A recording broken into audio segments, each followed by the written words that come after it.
Et bonjour tout le monde, c'est Imura et bienvenue dans cette vidéo de présentation donc, du nouveau Call of Duty, du gameplay que l'on a eu à l'E3.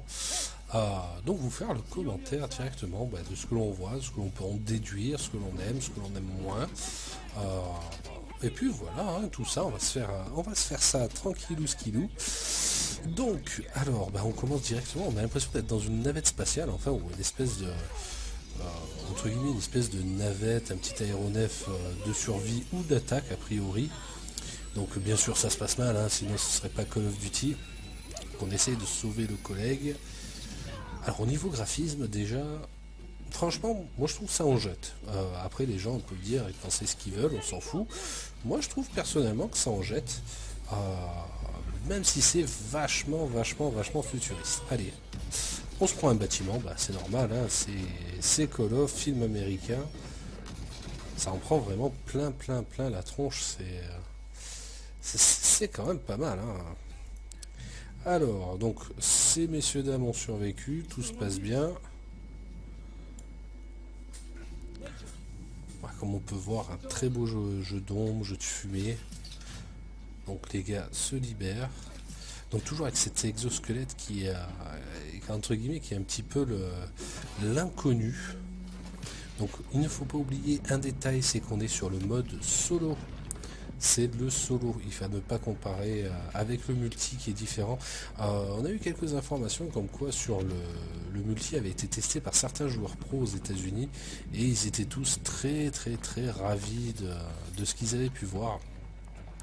Donc là pour le mode solo pour le moment c'est vachement futuriste, donc jolie perspective et on voit la première arme qu'on peut voir réellement en détail, qu'on va même voir fonctionner directement. Donc il semblerait qu'il s'agit de l'arme à impression de balles. Alors quand on regarde, si vous regardez ce petit écran, vous voyez les balles qui s'impriment. Il y a un compteur de balles directement dessus. C'est pas sans rappeler un certain Halo, Titanfall, où vous avez des armes avec le compteur de balles dessus en digital. Alors on vient de le voir recharger. Les balles se chargent, alors comme vous voyez, hein, ça les crée une par une, ça les imprime, hein, comme une imprimante 3D. Et si vous voyez le petit chiffre en dessous, donc c'est le nombre de réserves de balles qui augmente une par une. Alors ça aussi, petit truc, voilà, comme vous voyez, il ralentit sa chute avec l'exosquelette. Une des fonctionnalités donc, de l'exosquelette, ça va être de ralentir les chutes, voire même de faire des doubles sauts, on le verra un petit peu plus tard. Donc au niveau des décors, voilà, on voit l'atterrissage, donc non, on n'est pas dans StarCraft 2, ce n'est pas un envoi de mignonnes, un truc comme ça, non, c'est bien du Call of Duty. Les décors sont quand même vachement bien. Personnellement, moi les décors me plaisent beaucoup. On reste quand même dans du contemporain, hein, donc de nos jours, et avec un peu de futuriste. Là on voit à côté ce qu'on pourra peut-être appeler le mastodonte. Donc les exosquelettes version lourde avec la grosse batteuse, donc un abri militaire où on est en train de régler toute l'opération qui va se dérouler. Alors niveau suivi, hein, je suppose qu'il va y avoir des méchants terroristes et on va être là pour sauver le monde comme on est des Américains, c'est normal. Ouais, petites animations des personnages, ça c'est un truc qu'on avait vu déjà dans l'ancien moteur graphique. Là on dirait vraiment un nouveau moteur, hein. On dirait qu'ils ont poussé le truc dessus. Voilà, on noterait petits effets d'explosion, petits effets de souffle, de particules.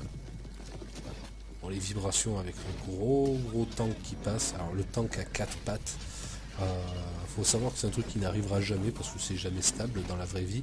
Mais dans le... Ah voilà, on voit les doubles sauts. Donc l'exosquelette qui va servir à sauter un petit peu plus haut. Ça on avait pu le voir dans le trailer. Donc voilà les premiers tirs, les hit markers qui sont plus petits que comparé à l'affichage qu'on peut avoir sur MW3. Voilà un petit double saut. Il y a un hit marker vraiment petit. Le viseur qui fait vraiment penser à Titanfall, hein, on va être totalement honnête dessus. Voilà, le double saut, si vous l'avez pas vu, vous l'avez plus vu. Le reload qui s'affiche, un peu bizarre le reload d'habitude, on avait l'habitude d'avoir le bouton avec marqué recharger ou reload si vous avez la version anglaise. Alors ça c'est drone. Si vous avez vu Matrix, ça doit vous rappeler quelque chose. Alors si vous n'avez pas vu Matrix, je vous invite à aller le voir de suite. Vous avez loupé quelque chose dans votre vie. Voilà, comme vous voyez, hop, on arrache une portière de voiture. Ça c'est vraiment du Matrix, il n'y a rien à faire. avec les petits drones qui volent. Allez, on va pouvoir utiliser le décor. Alors, pas tout, mais une partie. Bon, pour information, les vitres ne se fendent pas sur le côté. Alors, in the interest of time. Yeah. Donc là, on va avoir encore une autre partie de gameplay. Donc on voit les vaisseaux. C'est vraiment futuriste. C'est un petit peu ce qui fait peur. Là, on voit une grenade où on peut changer le mode. Alors là, comme on voit, c'est le mode de détection. Ça, il y a deux écoles. Je vais vous dire honnêtement. Il y a ceux qui disent ouais, la grenade qui détecte les ennemis à travers les murs, c'est machin. Faut pas que ça arrive. Là, on voit une autre arme entre guillemets, le fusil à pompe. T'as pas l'impression qu'il tire des balles. Hein. On a l'impression que ça tire des ondes. C'est un peu spécial. Alors toujours les drones à la Matrix qui promènent. Donc oui, on a ces grenades qu'on peut régler. Le bouclier, alors celui-là en multi, on veut pas le voir. Et voilà, ça me pose problème. Donc vous voyez le laser chip, le ray gun, le truc, le laser qui fait exploser les ennemis. Alors voilà, le truc qui permet de voir. Donc je vous disais, il y a deux écoles. Hein. Il y a ceux qui disent ah c'est de la merde et tout. Et il y a ceux qui disent ça va être très bien pour savoir où sont les campeurs. Alors voilà, là on voit la grenade smart. Donc vous la lancez, hein, ça fait un petit peu un drone de chasse de Black Ops 2, hein, pour ceux qui connaissent. Ça aussi, j'espère qu'on ne le verra pas dans le multi par contre, parce que c'est vraiment abusé. Hop, et on va arriver dans une partie un petit peu plus... une partie totalement scriptée. Hein. Donc on a pu voir deux armes, hein. L'arme à l'impression de cartouche. Donc celui-là, il faudra juste attendre pour que ça se recharge. Et le fusil à pompe qui tire pas des... Ah, t'es coincé le bras toi. Qui tire pas des cartouches de chevrotine, mais qui tire entre guillemets, donc vraiment on a l'impression que ça tire une impulsion plus qu'autre chose. Alors ça c'est un petit peu ce qui fait peur. Alors nous on l'a pas testé encore le multi, mais honnêtement j'avoue que ça fait un peu peur quand même d'avoir des armes entre guillemets trop futuristes pour un Call of. Alors il y a au niveau de la rédaction il y a une petite rumeur qui pourrait passer, qui vient de Viper d'ailleurs, que vous retrouverez bientôt dans les vidéos. Qui dit que peut-être le multi se passera donc dans une autre époque. Donc voilà, lui il a perdu son copain. Donc, toujours scène tragique, explosion, chose qui tombe. Bon, alors ça c'est toujours pareil, hein, vraiment la vie intérieure. Dans Call of Duty on essaie de vous la faire vivre. Alors, il a mangé quelque chose dans le bras.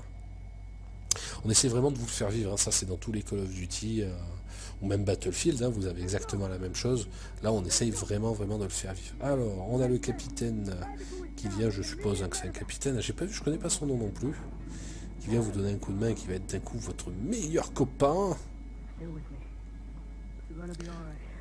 il vient, on voit qu'il est pas content, on sait pas ce qu'il trafique. Alors, heureusement on n'a pas les ressentis.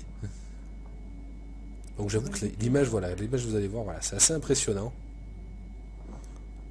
J'ai trouvé que c'était quand même très bien fait.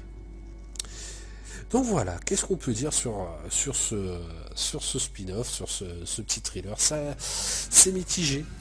On espère que ce sera pas aussi moderne que ce qu'il montre. Le multi, on attend de voir ce que ça peut donner. On espère encore, on est dans l'expectative. Mais bon, Millennium, on vous tiendra au courant. Donc voilà, on arrive au bout de cette vidéo. N'hésitez pas à liker si la vidéo vous a plu, à la partager si vous pensez que ça peut intéresser quelqu'un. Et ben moi je vous dis à bientôt sur millennium.org. Allez, à plus, tchuss.